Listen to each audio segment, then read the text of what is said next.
दोस्तों कहते हैं जिंदा वही है जिसका प्रयास जिंदा है, लड़ता वही है जिसमें आग जिंदा है और जीतता वही है जिसका ख्वाब जिंदा है। नमस्कार, मैं सूरज सोलंकी, गुदड़ी के लाल मेहनत और संघर्ष की दास्तान में आप सभी का स्वागत है। दोस्तों आज हमारे गुदड़ी के लाल जो है हनुमानगढ़ जिले से है और मेरे बॉस हैं, मेरे सीनियर हैं और मेरे मित्र भी हैं। दलवीर भाई साहब, आपका अपनी यूनिवर्सिटी में बहुत बहुत स्वागत है। और सबसे बड़ी बात, दलवीर भाई साहब ने अभी assistant professor all over Rajasthan geography subject में फर्स्ट रैंक से क्लियर किया है। तो सबसे पहले राजस्थान में फर्स्ट रैंक आने पर आपको बहुत बहुत बधाई और शुभकामनाएं। बात करेंगे दोस्तों इनके पूरे संघर्ष की कहानी की, किस प्रकार इन्होंने पारी स्टार्ट की और इतनी लंबी पारी खेलते खेलते first rank all over Rajasthan प्राप्त की। यहाँ पे हम बात करेंगे सबसे पहले कि आपका जब रिजल्ट आया, जब आपको ये पता लगा कि आपकी फर्स्ट रैंक आई है, उस समय आपके क्या एक्सप्रेशन थे और आपकी फैमिली की तरफ से क्या एक रिप्लाई आया? सबसे पहले तो सूरज जी आपका बहुत बहुत थैंक यू, आपने मुझे इस मंच पे आमंत्रित किया और अपनी यूनिवर्सिटी के सभी श्रोताओं को, व्यूअर्स को मेरा नमस्कार। तो मैं अपना फर्स्ट रैंक का जो एक्सपीरियंस है वो बताना चाहूँगा कि जिस दिन रिज़ल्ट आ रहा था, 21 तारीख की बात है कि हम करीब 4 बजे करीब मैं रूम पे अकेला था। तो इसके बाद फिर हम कुछ दोस्त मिले, तो मीनाक्षी भी साथ थी, तो हम लोग बैठे ऐसे वेट कर रहे थे और चाय पी रहे थे कि रिजल्ट आने वाला है। तो फिर सब लोग एक्साइटेड थे कि अभी चलो 6 बजे करीब रिजल्ट आए। तो 6 बजे कुछ मिनट पे रिजल्ट आया। तो जब जैसे रिजल्ट आया तो हम देखने लगे, तो उसमें जब ऊपर से नीचे देखने लगे तो ऊपर की 2-3 लाइनों में मेरा रोल नंबर मुझे नहीं दिखा। तो थोड़ी सी घबराहट सी होने लगी। तो फिर मैंने थोड़ा रुक के और जब नीचे की तरफ देखा और बिल्कुल नीचे बीच की साइड मेरा जब रोल नंबर दिखा तो मुझे बहुत मतलब एक बार अच्छा फील हुआ। जब रैंक देखी तो उसमें ब्रैकेट के अंदर 1 लिखा हुआ था। 1 लिखा। तो कुछ समय के लिए मैं बिल्कुल चुप हो गया, बिल्कुल ऐसे। और साथ वाले ने पूछा कि साथ में विदु दी भी बैठे थे और आदित्य भी बैठी थी और मीनाक्षी भी थी। तो सब पूछने लगे, तो मैंने इतना ही बोल पाया कि फर्स्ट रैंक है। तो सब समझ गए फिर उस वक्त का जो अलग जो फीलिंग थी वो मैं शब्दों में इतना ही बयान कर सकता हूँ और बाकी तो मैं उसको महसूस ही कर सकता हूँ जहाँ मेरे उन दोस्तों ने महसूस किया होगा उस वक्त। क्योंकि हमें मेहनत पर भरोसा होता है, हमें ये पता था कि सिलेक्शन होने वाला है, लेकिन ये आस नहीं थी कि एकदम फर्स्ट रैंक आ जाएगी। ये आपने सोचा नहीं होगा कि फर्स्ट रैंक आ जाएगी। तो ये बहुत बड़ी बात होती है कि जब हमें पता चलता है और हमें एक अंदर से बहुत खुशी महसूस होती है। हम बात करेंगे दोस्तों आगे कि सबसे पहले ये जानेंगे कि आपका बैकग्राउंड क्या है, आप कहाँ से आते हैं और परिवार के बारे में बहुत डिटेल से हमारे जो कॉलेज के विद्यार्थी हैं उनको आप बताइए। जी, मैं राजस्थान के हनुमानगढ़ ज़िले से की पीलीबंगा तहसील के एक छोटे से गांव नंदेवाली ढाणी से आता हूं। और मेरी जो शिक्षा है, जब मेरा परिवार है वो एक ग्रामीण पृष्ठभूमि से है और मेरा परिवार एक संयुक्त परिवार है। तो इसलिए जो उसमें जो पापा 4 भाई हैं, तो मेरे पापा सब साथ में रहते हैं। तो पापा मेरे से गवर्नमेंट सर्विस में हैं, PhD डिपार्टमेंट में पंप ड्राइवर के पद पे हैं, लेकिन बाकी परिवार के सदस्य कृषि कार्य में संलग्न है। तो इसलिए परिवार के लोग ज़्यादा पढ़ नहीं पाए, तो उनका हमेशा यही रुझान रहा कि बच्चे अच्छी शिक्षा प्राप्त करें, अच्छी जगह से पढ़ें। तो लेकिन जो अपनी मेरी प्राइमरी शिक्षा है जो कक्षा 8 तक वो मेरे गांव में हुई। वहाँ इतनी सुविधाएं नहीं थी। जो एक मतलब मुख्यतः प्राइवेट स्कूल की एक ब्रांच थी मेरे गांव के अंदर, वहीं पढ़ते थे हम और उसमें एक ही शिक्षक था। पूरी स्कूल में एक ही शिक्षक क्या बात है। तो उनका नाम श्री कुलदीप जी बिश्नोई है। अच्छा। तो उन्होंने हमें सारे विषय पढ़ाते थे, हमें maths, science, social science, history सब उन्होंने पढ़ाना। One man army. तो इसके बाद 8वीं के बाद मैं अपने पास में टाउन है गोलू वाला, उसमें पढ़ने के लिए गया। Saraswati model senior secondary school है उसका नाम। तो वहाँ मैं 8वीं से लेकर 12वीं तक वहाँ पढ़ा और मेरा 11th-12th में मैं आर्ट्स बैकग्राउंड रहा मेरा।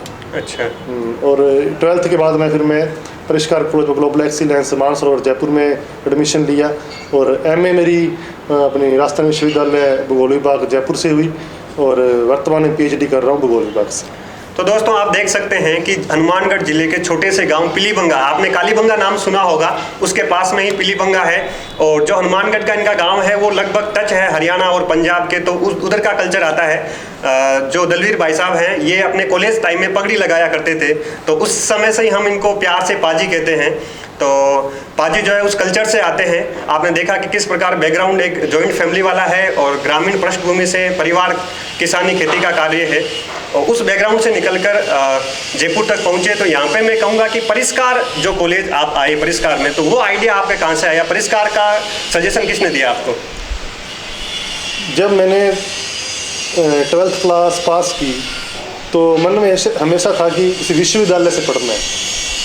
तो उस वक्त 2 विश्वविद्यालय के नाम सुने थे, यहाँ तो बीकानेर विश्वविद्यालय का और जहाँ राजस्थान विश्वविद्यालय जयपुर का। तो मामा जी मतलब एग्रीकल्चर इकोनॉमिक्स में PhD किए हुए हैं। अच्छा। उस वक्त तो गंगाना पढ़ा भी रहे थे, लेकिन वर्तमान में वो जिला कृषि अधिकारी पद पर कार्यरत है जी। तो उन्होंने कहा कि पापा ने उनको बोला कि आप बच्चों का एडमिशन करवाते हो। तो उन्होंने कहा कि मेरे एक जानकार हैं, उनके अनुसार जयपुर के अंदर एक प्राइवेट कॉलेज है परिष्कार कॉलेज, आप एक बार वहाँ जरूर जाके आना। तो उनके सजेशन पे हम और मामा जी के कहने पे हम एक बार वहाँ आ गए।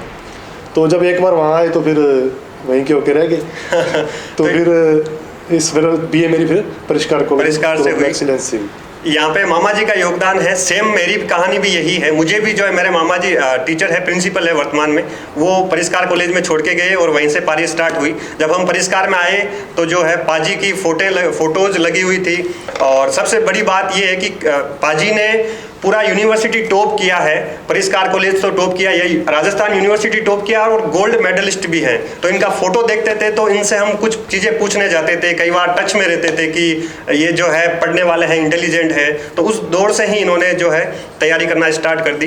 तो अब मेरा ये क्वेश्चन है कि परिष्कार कॉलेज का जो माहौल है प्लस परिष्कार का आपका जो ग्रुप था, उस पूरे ग्रुप के बारे में क्या कहना चाहेंगे? और विशेषकर मैं मानता हूं कि कॉलेज लाइफ में एक अच्छा ग्रुप होता है तो उसका कुछ फ़ायदा होता है बच्चों को। तो आप उस ग्रुप के बारे में बताइए, क्योंकि उस ग्रुप को मैं अभी भी जानता हूं, अभी भी टच में हूं, और बहुत शानदार आपका ग्रुप था। परिष्कार कॉलेज के अगर माहौल की बात करें तो जैसा हम सोचा था कि जब पढ़ रहे थे, यस, स्कूल का माहौल थोड़ा सा अनुशासित होता है। वो बिल्कुल नियम होते हैं, बहुत सारे ड्रेस पहन के आनी है और टाई लगा के आनी है, डंडे भी पड़ जाते हैं। डंडे पड़ जाते हैं। उस तरह के माहौल में जब तो क्या सोचता है कि मैं जब कॉलेज लाइफ में जाऊंगा तो थोड़ा आज़ाद फील करूंगा, थोड़ी अपने हिसाब से फैशन करके जाऊंगा। तो लेकिन जब यहाँ आए तो बिल्कुल स्कूल जैसा ही माहौल मिला। वही फिक्स टाइम क्लासें हो रही है, बिल्कुल निश्चित टाइम पे बच्चे आ रहे हैं, निश्चित टाइम पे क्लासेस चेंज हो रही है, नए नए टीचर सामने आ रहे हैं, और एक मतलब ड्रेस कोड भी था। तो कभी ऐसे महसूस नहीं हो कि हम कॉलेज में हैं। तो हाँ, ये मन में एक वो जो महसूस किया था कि कॉलेज में वो करेंगे जिस तरह की चीज़ें जो हमारे गंगानगर हनुमानगढ़ के एरिया के लोग सोचते हैं छात्र, वैसा तो नहीं कर पाए हम। लेकिन जो अनुशासित जीवन हमने जिया उसका हमारे जीवन में एक महत्वपूर्ण योगदान है, जिसकी वजह से शायद ये सफलता में उसका जो हमें प्राप्त हुई। और परिष्कार कॉलेज में एक बहुत अच्छे दोस्त मिले, क्लासमेट बहुत अच्छे मिले, सीनियर्स बहुत अच्छे मिले। Yes yes. परिष्कार कॉलेज जैसे साथ मेरे संजय पढ़ता था, राहुल, भीमा, जस्सी, विकास, सुखजिंदर, सौरभ, ये मेरे सीनियर हैं। अच्छा। तो ये मेरे क्लासमेट्स थे। और जैसे कि मीनाक्षी मेरी क्लासमेट रही, मीनाक्षी, जस्सी और मेरे जो जस्सी मेरा भाई है, हम तीनों के सेम सब्जेक्ट थे। तो और बात करें अगर मेरे सीनियर्स की, तो मुझे बहुत अच्छे सीनियर्स मिले परिष्कार से, जैसे कि मनोज कुमार है जो भी IDS हैं, और पंकज है। तो मुझे जैसे बहुत अच्छे ऐसे दोस्त मिले, कुछ जूनियर भी, जैसे बजरंग है, जैसे सूरज है। तो बहुत अच्छे जूनियर्स भी मिले, तो इनसे लगातार बातचीत होती रहती थी।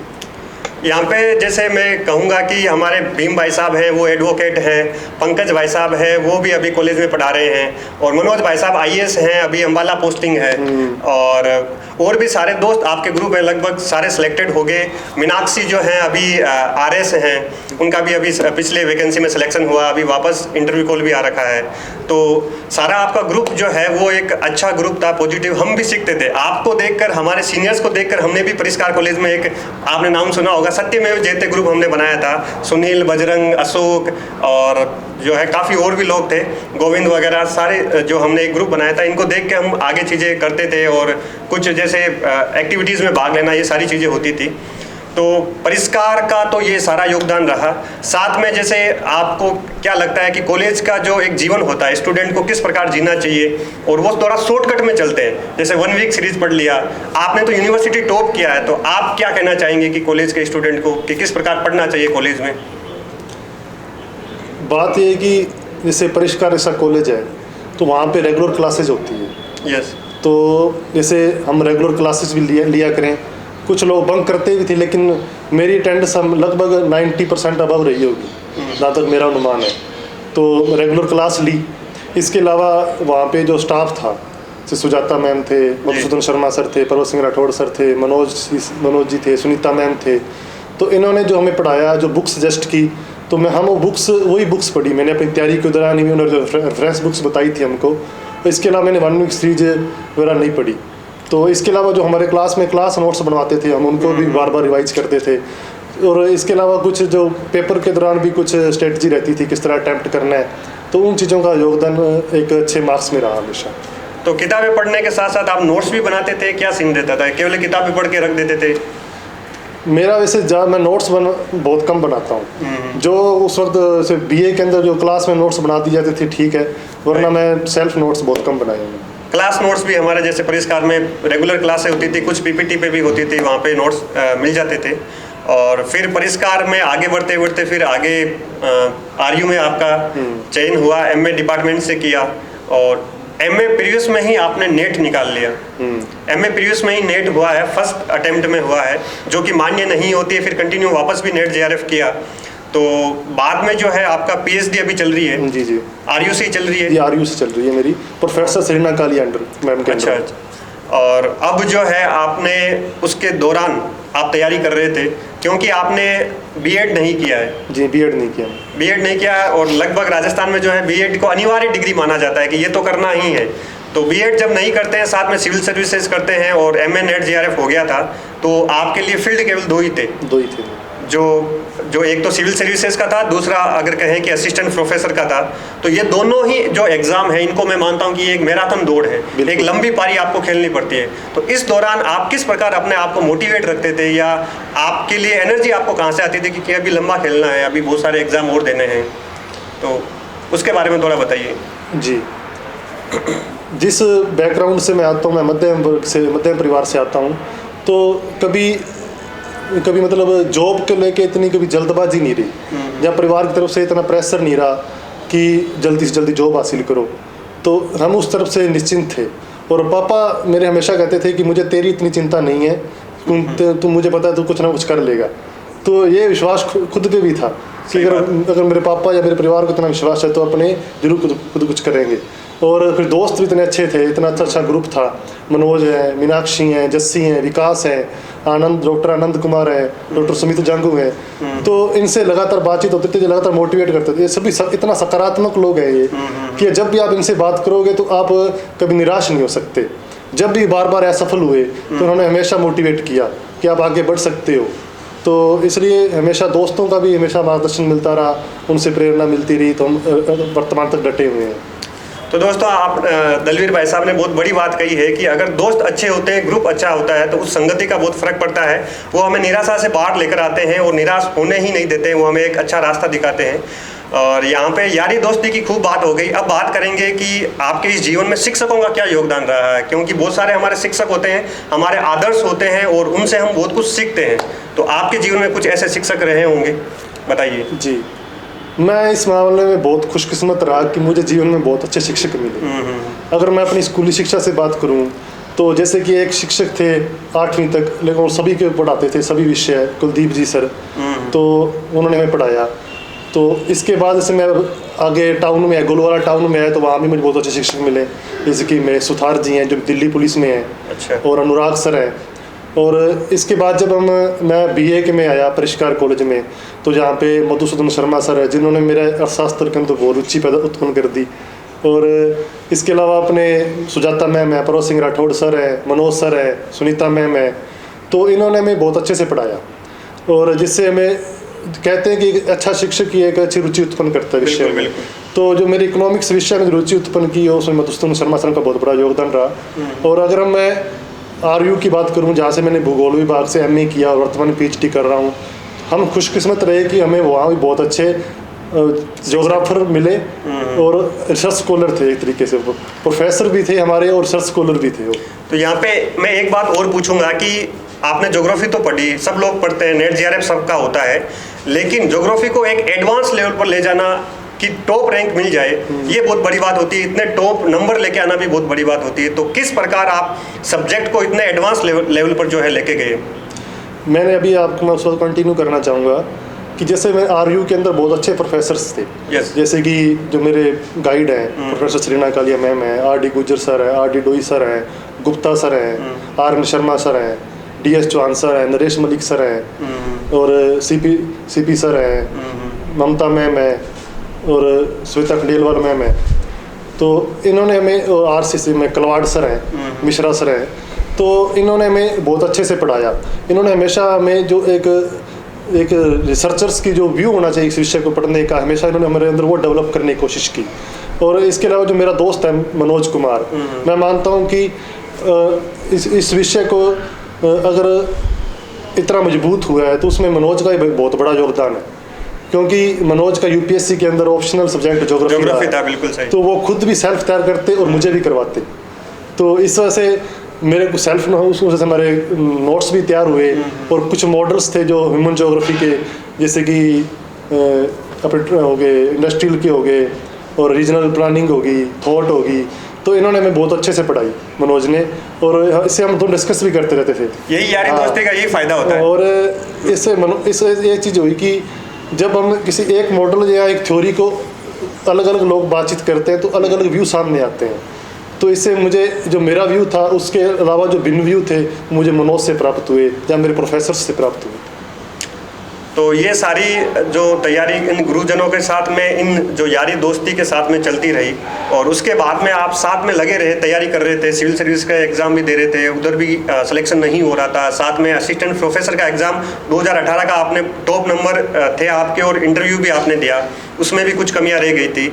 और तो इस दौरान जो एक ये थोड़ा लंबा दौर चला, उसमें आपको एक लगा नहीं कि कहीं ना कहीं सामाजिक प्रेशर जो है आने लगता है? अधिकतर हम देखते हैं कि जो ग्रामीण परिदृश्य से स्टूडेंट आते हैं तो उसके आसपास के लोग, परिवार वाले नहीं बोलते क्योंकि उनको पता होता है कि मेरा बेटा जो है मेहनत कर रहा है, लेकिन आसपास के लोग बोलते हैं कि इतने साल हो गए अभी कुछ हुआ नहीं, इतने पापा के पैसे बर्बाद कर दिए, इस टाइप की चीज़ें आने लगती है। तो आपने इन चीज़ों को क्या फेस किया, आपको कैसा लगा? जैसे कि आसपास से सुनने में मिल जाता था कई बार कि आपके बच्चे को इतना टाइम हो गया है जयपुर रहते हुए अभी तक सफलता नहीं मिली, 10 साल हो गए हैं, 11 साल हो गए हैं। तो कई बार लगता था ऐसा कि शायद अपने में कुछ कमी होगी। बिल्कुल। लेकिन कोई बात नहीं, जब अपने कामयाब होंगे, सफल होंगे तो उनको उसका जवाब मिल जाएगा। इसलिए कभी उस चीज़ का जवाब दिया नहीं मैंने। वैसे आज भी कुछ लोग फर्स्ट रैंक आने पे कुछ लोग सवाल कर रहे हैं, तो मैं लेकिन उन पे अभी चुप हूँ। मुझे पता जब मेरे मार्क्स आएंगे तो अपने आप उनको पता चल जाएगा कि फर्स्ट रैंक कैसे आई है। उनको लग रहा होगा कि इसकी फर्स्ट रैंक कैसे आ सकती है। सही बात है, ये सारी चीज़ें होती है। और दोस्तों मैं एक बात ये भी कहना चाहूँगा कि दोस्तों प्रयास से कभी घबराना नहीं चाहिए, क्योंकि जो शुरुआत हर बार जो है शून्य से नहीं होती है, इस बार शुरुआत अनुभव से होती है, क्योंकि कहते हैं कि अनुभव ही सबसे बड़ा शिक्षक है। तो यहाँ पे जो है आपने देखा कि किस प्रकार पाजी ने जो है लंबी पारी खेली और खेलते खेलते फर्स्ट रैंक लेकर आए। और इस दौरान बहुत सारी दुविधाएं आती है, उसको क्या है हम उस समय भूल जाते हैं या उस समय सहन करते हैं और उससे आगे निकल जाते हैं। हमारे अंदर एक मेहनत का एक जुनून होता है, संघर्ष का एक जुनून होता है, तो वो पाजी में जिंदा था, तब जाके फर्स्ट रैंक आई है। और धैर्य की एक परीक्षा भी होती है, पेशेंस भी बहुत चाहिए। तो पेशेंस का क्या रोल होता है, क्योंकि स्टूडेंट जो है शॉर्टकट में चलकर सफलता प्राप्त करना चाहते हैं और अगर वो इस दौरान सफलता नहीं मिलती है तो निराश हो जाते हैं। जैसे अगर मैं अपने कंपटीशन के दौर की शुरुआत की बात करूं तो मेरा MA के बाद शुरू हुआ। जब MA के साथ से नेट के मैंने वो तो एलिजिबिलिटी टेस्ट थे वो दिए, लेकिन अगर मैं कंपटीशन एग्ज़ाम की तैयारी बात करूँ तो मैंने फर्स्ट एग्ज़ाम मेरा असिस्टेंट प्रोफेसर दिया था लास्ट टाइम 18 वाला 2016 में जो हुआ था। उसके बाद ये असिस्टेंट प्रोफेसर बीच में कई एग्ज़ाम दिए, तो उत्तराखंड में दिया, हरियाणा में दिया, मध्य प्रदेश में दिया, पंजाब में दिया, UP में दिया। तो इस प्रकार कई या बहुत सारे एग्जामों में असफल भी हुए। तो लेकिन खुद पे इतना विश्वास था और दोस्तों की तरफ से निरंतर मोटिवेशन मिलता रहता था और परिवार की तरफ से भी हमेशा पॉजिटिव मोटिवेशन मिला। तो हमेशा मन में था कि और विश्वास था कि बिल्कुल इस हम कर लेंगे, देर नहीं तो आज नहीं तो कल बिल्कुल कर लेंगे इस चीज़ को। वही है कि प्रयास जिंदा रहना चाहिए। अगर प्रयास जिंदा है तो आपके ख्वाब भी जिंदा है, और अगर आपके ख्वाब जिंदा है तो अपने अंदर अपने आप को एनर्जी मिलती रहती है। यही बात जो है पाजी ने कही है। और आगे हम बात करेंगे कि एक जो घटना इनके साथ हुई है कि चौथी रैंक से इन्होंने पंजाब में असिस्टेंट प्रोफेसर का इनका सिलेक्शन हो गया था, लेकिन किसी कारणवश वो भर्ती ही रद्द हो गई। तो जब आपको पता चला कि भर्ती रद्द हो चुकी है तो आपको कैसा महसूस हुआ? उस फेज को आपने कैसे फेस किया? मुझे याद है कि जब असिस्टेंट प्रोफेसर का पंजाब का रिजल्ट आया तो मेरी एक पहली सफलता थी जीवन की, जॉब सिक्योरिटी के मामले में। तो बहुत खुश था मैं उस दिन। तो फिर तुरंत ही हमें ज्वाइनिंग लेटर भी मिल गया था इसका 3 दिसंबर 2021 को। तो बहुत खुश थे कि फिर, लेकिन कुछ समय बाद उस पर स्टे हो गया, फिर वो कोर्ट में अटक गई। तो तभी उम्मीद थी कि हाँ कोई बात नहीं, हम केस लड़ रहे हैं तो जरूर सफल हो जाएंगे इसमें। लेकिन हम बदकिस्मत रहे कि वो कोर्ट ने उस भर्ती को क्वैश कर दिया, तो अभी वो डबल बेंच में है। लेकिन जब क्वैश किया तो बहुत ही मतलब निराश हुए कि चलो, क्योंकि असिस्टेंट प्रोफेसर बनना और बनने के बाद उस भर्ती का रद्द हो जाना और इस झटके को फेस करना भी अपने आप में बहुत बड़ी बात है। लेकिन उस वक्त तो दोस्तों ने साथ दिया, जस्सी, मनोज, विकास, मीनाक्षी, परिवार वालों ने हमेशा ऐसे मोटिवेट किया, कोई बात नहीं, तेरा ये वाला एग्जाम बहुत अच्छा हुआ है राजस्थान वाला, अब इसमें इंटरव्यू बाकी है, इसमें तेरा हो जाएगा। तो हमेशा इस उनसे उम्मीद भी कायम थी कि चलो वहाँ नहीं तो यहाँ हो जाएगा। तो दोस्तों हम बात कर रहे थे कि अब जो है कि एक कोचिंग का क्या योगदान होता है, क्योंकि बहुत सारे स्टूडेंट 12th में आते ही कोचिंग में चले जाते हैं। कोचिंग का आप क्या सफलता में योगदान मानते हैं? मेरा मानना है कि कोचिंग आपको ग्रेजुएशन के बाद करनी चाहिए, पर करनी है या नहीं ये एक व्यक्तिगत मामला है।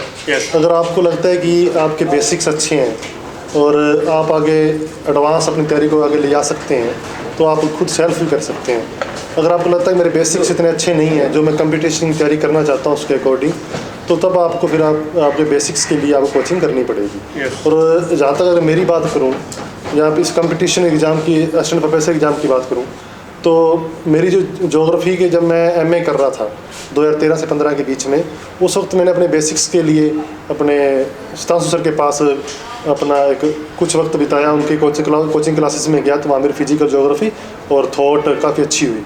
और बाकी जो बाकी तैयारी है, जो बाकी सिलेबस के अकॉर्डिंग मैंने बुक से की।